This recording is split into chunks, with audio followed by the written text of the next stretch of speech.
Hi friends, host Eric here, host of Talking with Famous People, and I've got this little agenda of things I'd like to talk about this morning.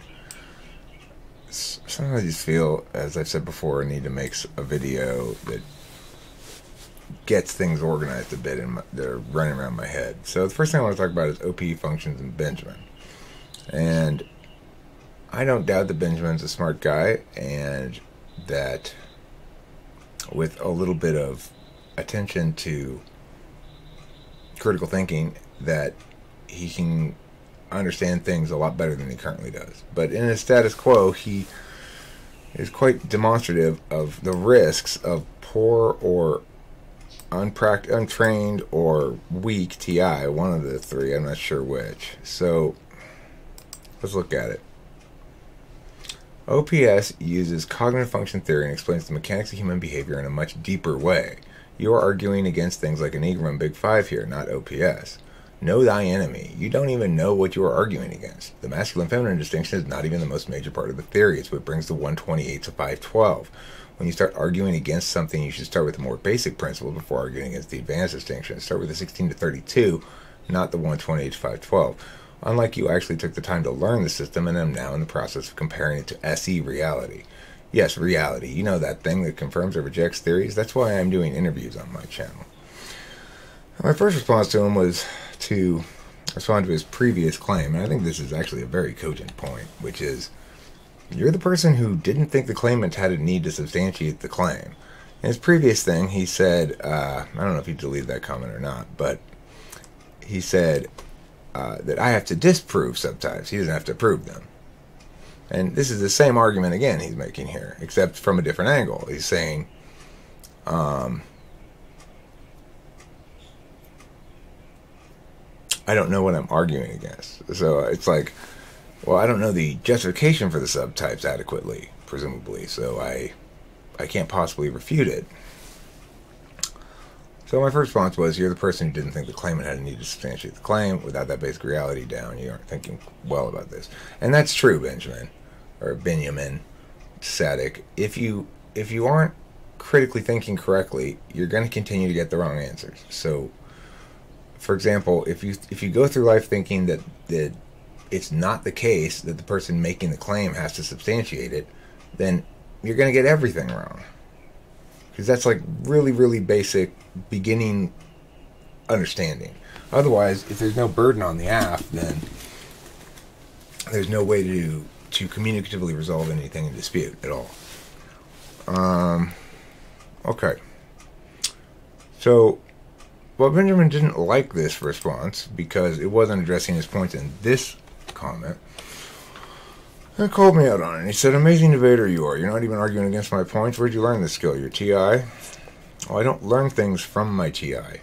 I deliberate with my TI to determine the statuses of things. I learn things with my SI. So let's start with getting cognitive functions right, first of all. If you don't understand what the functions do, then how can you possibly be right about anything? So as a fair critique, sort of, I mean, I initially pointed out your point was wrong. It is not the burden of the negation to prove an unsubstantiated claim. That was directly responsive to what you said. My follow-up here dismissed you based on your first argument, and I agree that was weak. I guess I didn't want to give it any more attention. But this comment deserved attention, so I'm back engaging again. And then he says, you never understood my first argument, by the way. Limiting the types from 32 down to 16 is unsubstantiated. This is the same fucking argument as making before, that the person making the claim doesn't have to substantiate it. I'm not limiting the types from 32 down to 16. You're expanding them from 16 to 32. Nobody proved this properly to begin with.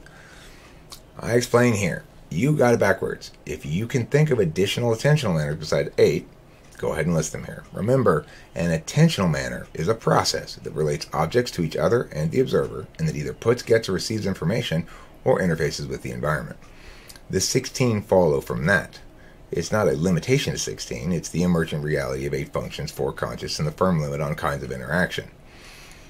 In other words, because a function is like a math function, there are a limited number of them. Please watch my second validation video as well, as it's highly informative on the question and explains what the mistake in your thinking is. You're thinking that because some sums equal an odd number and some sums equal an even number, that the limit to one kind of addition is arbitrary. Hopefully you see now it's not, and instead your failure to adequately define a function such that it's a function instead of an object is the cause of your confusion. I follow up with these additional notes. I get that you want to defend your current understanding, but you'd be well served to learn from me rather than fighting a doomed cause. You'll never win the function debate because you're flat out wrong about it. Here's the second validation video. And yes, I know what I'm arguing against. OP is mistaken incarnations of displays for functions, and thus it has a shit ton of make-believe subtypes. I needn't hear a lot of argument as to why even numbers and odd numbers comprise subtypes of addition. It's bullshit on its face. Math functions don't work like that, and neither do cognitive functions. Note that while your earlier critique of my dismissing you was valid, I am here addressing all of your points, and note further that my arguments win on the flow. Without a correct definition of a function, anything built on the flawed foundation of the incorrect definition is going to be an absolute clusterfuck of wrongness. And that's exactly right. So, Benjamin, you gotta, this is what you need to do. And I'm hesitant to tell people what they need to do, but I'm going to tell you what you need to do. You need to make a decision. You either, first of all, determine whether you're FI or TI. If you're FI, then just make the argument that I'm attached to OP from my emotions, and that's why I'm advocating it. And not because it makes sense. Okay? Because you're never going to win that argument. It's just going to make you feel bad.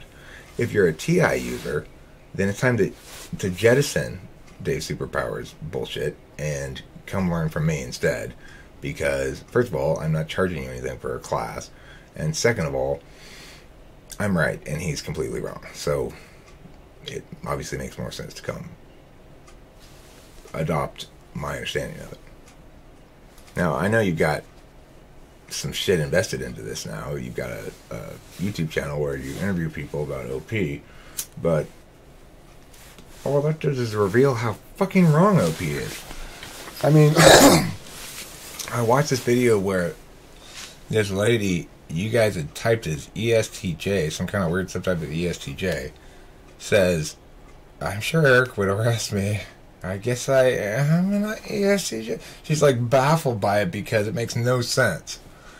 But she's been brainwashed into accepting it as, well, I guess I just don't understand enough yet.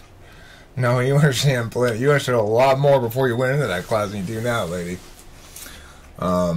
It's a disastrous flood of disinformation. And people are buying it, and it's a shame. And Benjamin, it's a shame you bought it.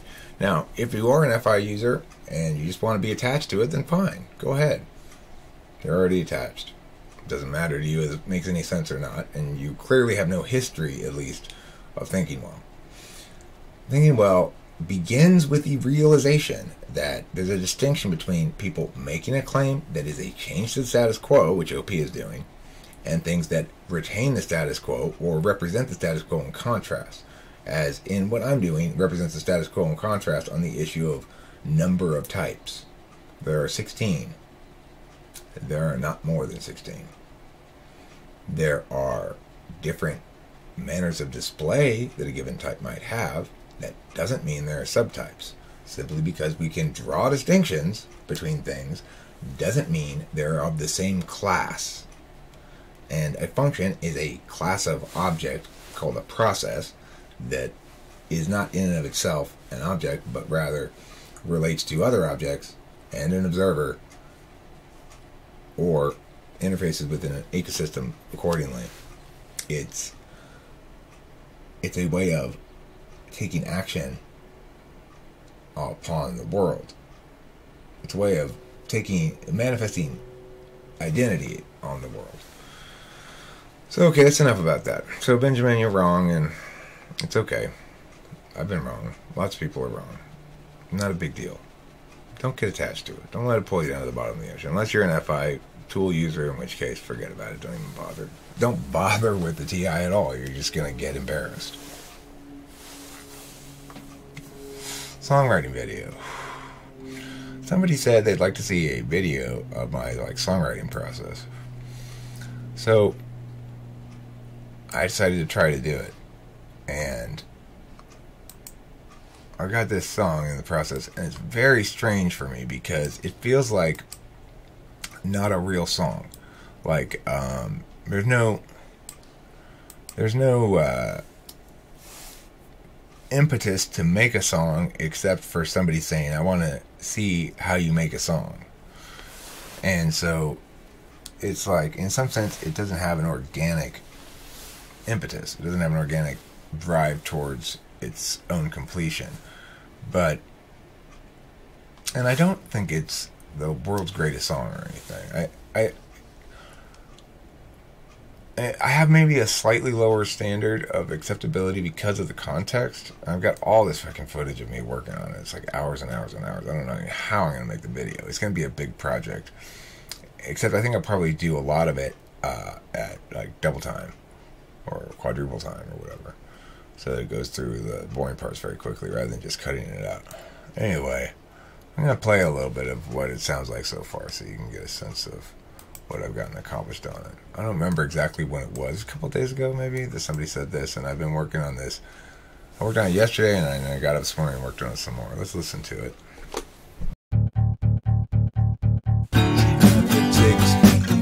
Francis Goss knew what lived down underneath Babylon for the cross.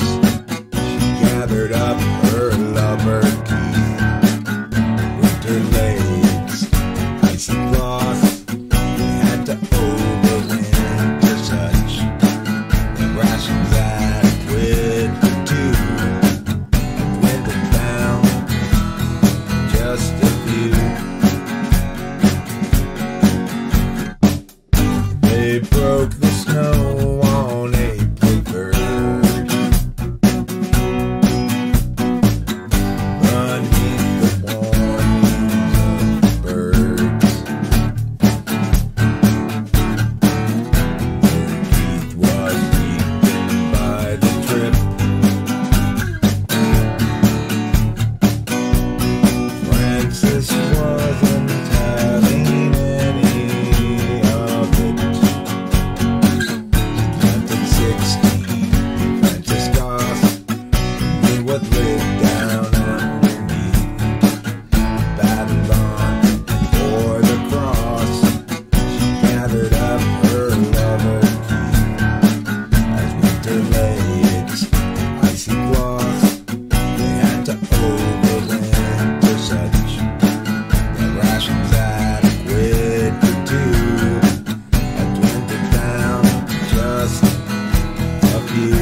beneath the warnings of birds.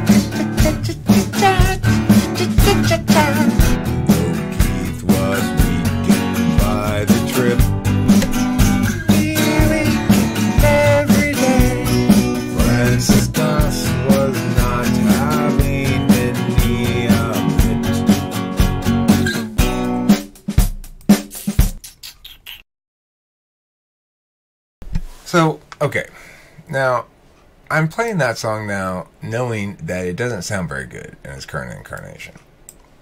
And the reason is largely because of mixing and EQing and stuff like that still needs to be done. And plus I need to redo the vocals. It's kind of a guide track, the vocals. But even if I keep parts of that vocal track, it needs to be compressed a little bit more, or not really compressed, but I need to like turn things up manually. When you don't want to over compress shit, but you end up with some stuff that's too low in volume, and I can't get this and this equal without doing some major compression or without doing it manually like this, you know. So these ones are smaller, this one's big enough, and maybe, I mean, these ones they're not equal on side. So the left side is small, but the right side is bigger. So to fix that, I typically, well, like for this one, I'll probably just up it a couple dB. And same with this. But with this one, I think what I'll do is optimize it, which makes the two sides more even.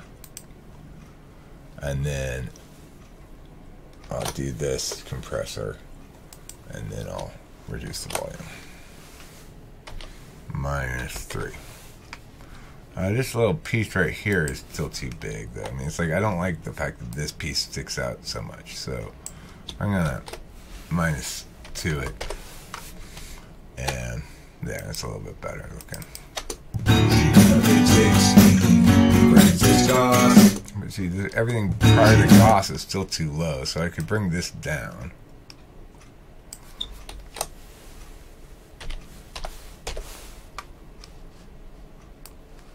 Bring all of this up 0.5.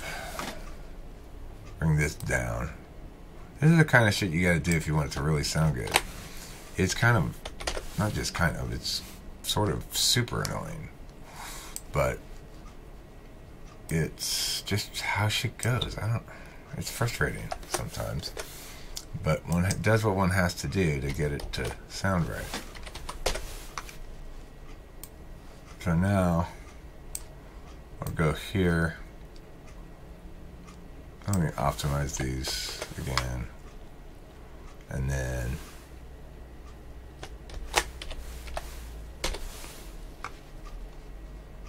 now it's starting to look more like what it should look like. That's good. Well, actually, this needs to go up separately. So, like, maybe 2 more.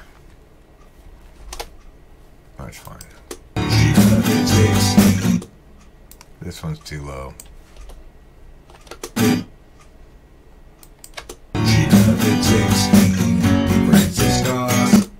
This is too low.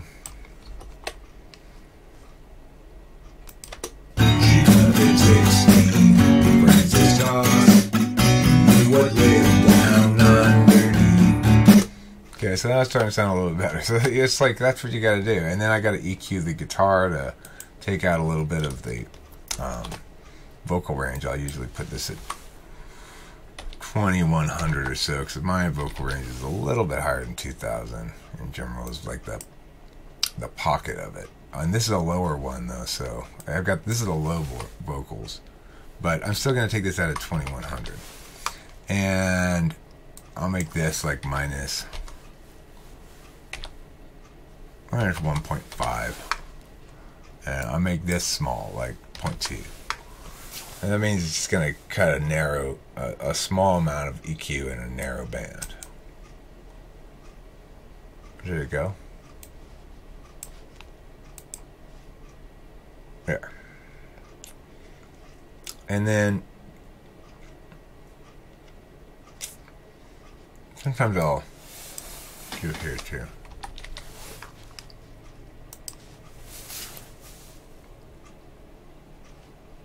And down on the bottom to make room for the bass. For like 400. Like this, like 0.4.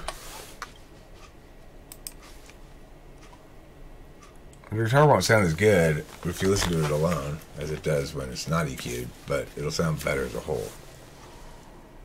So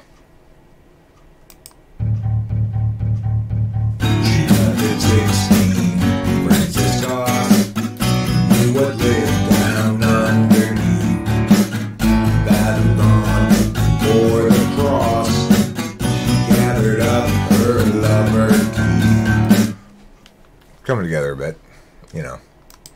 Anyway, that's that. I'm making a video about how I came to write this song, and I think it actually will be pretty interesting when I'm done with it. But I thought I'd share that. I need to write another set of lyrics for the verse. I need to write another verse, and then it'll be the same melody and everything. So that's that.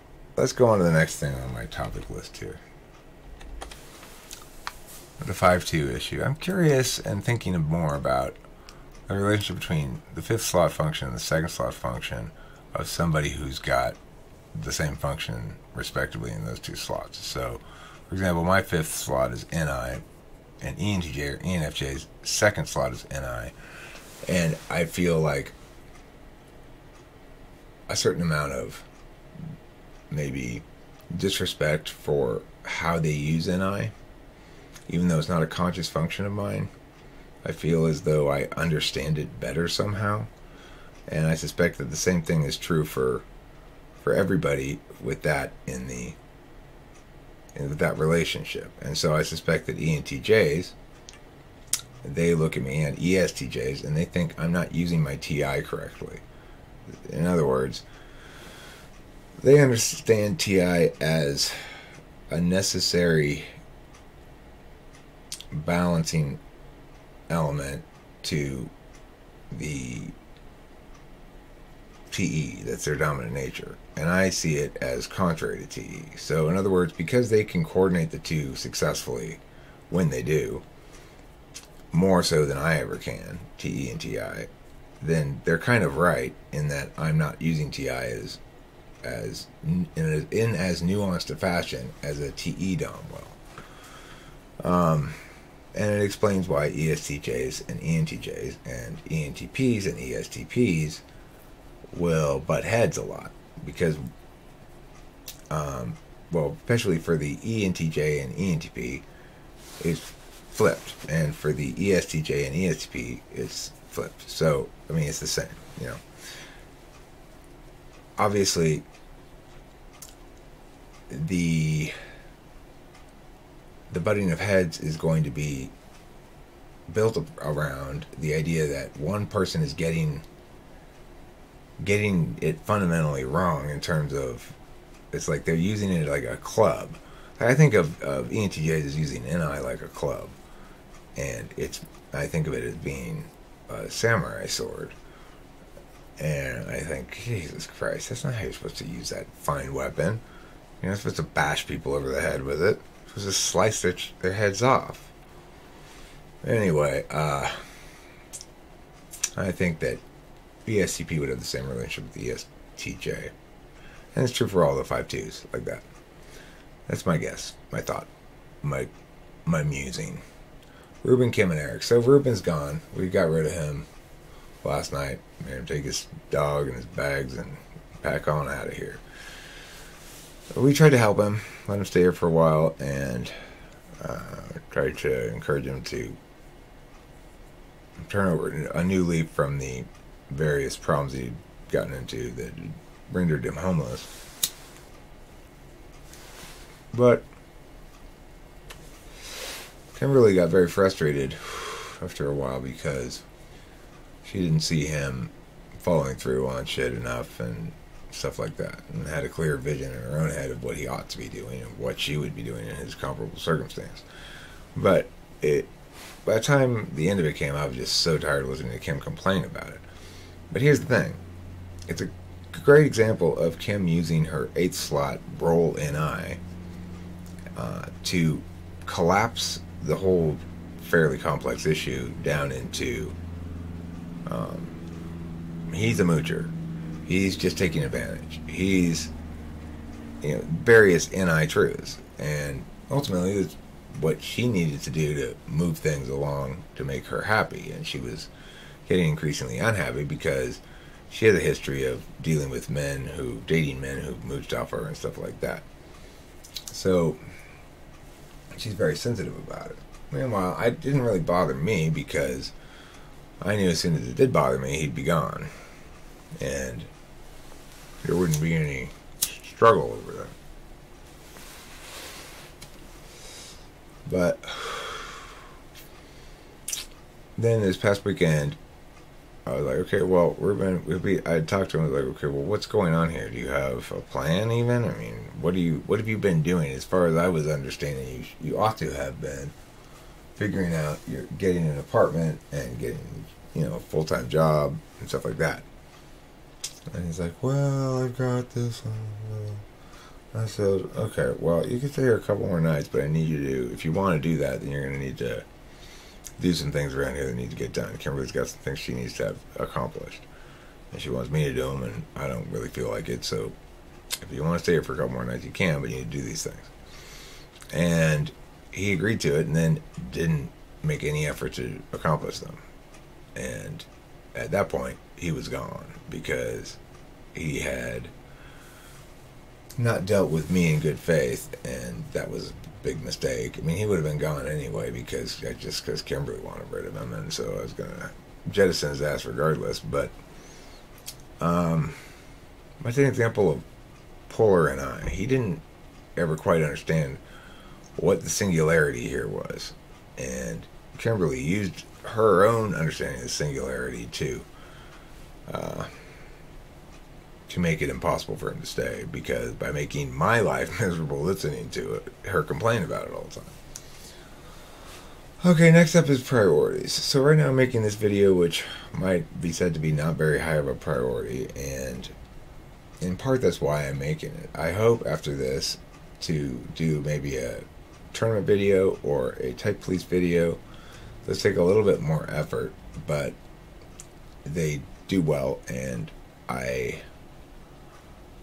want to make sure I follow through on all my various keep up periodic updates to the various series that I've got going on, which includes the Gospel of the Pantheon, where I want to read the next chapter of it. The last chapter it's not doing well. It doesn't get a lot of thumbs ups, and it doesn't get a lot of views, and a couple people seem to be enjoying it, but my guess is it's not really a very good book. I like it. I think it's good, but I guess I'm wrong. I don't know. It's not bad, for sure, but I need to write another fiction book, too, before I die. At least one more. I need to do a better job, I guess. I want a book that people really go like, wow, this is amazing. And that's not what this book is doing, which is unfortunate. And I don't mean to countersell it. I'd encourage anyone to listen to it as willing to and see for themselves. Because, as I indicated, I like it quite a bit. I think it's quite good. But ultimately, those things are going to validate externally and not internally. So, okay, that's priorities, balancing elements. One thing that I've come to understand as an intuitive that's very important is to spend some time doing non-intuitive things. Cleaning. This is a very Jordan Peterson suggestion. Or not suggestion, but musing. It is very important for me to clean my room periodically. Not my room, per se, but to spend some time cleaning and organizing. But it's an SI thing for me. It's not a TE thing. It provides balance against the intuition. And it's not really very consistent with my goals. And if I wanted to be more consistent with my goals, I would spend less time doing it, except for the fact that there's a larger goal that's more important than any particular goal, which is to be more okay more of the time. If I sit in here for hours and hours and hours and hours and hours and work on shit and don't take a break and don't get up and stuff, I start feeling sick, and I start feeling like spiritually damaged in some way. And I'd say that's a seeking function thing. That we have to make friends with our fourth function, come to appreciate what it has to offer us, whatever our fourth function is. So, okay, that's it for this video, and don't forget to eat plenty of queso, which is Mexican for cheese.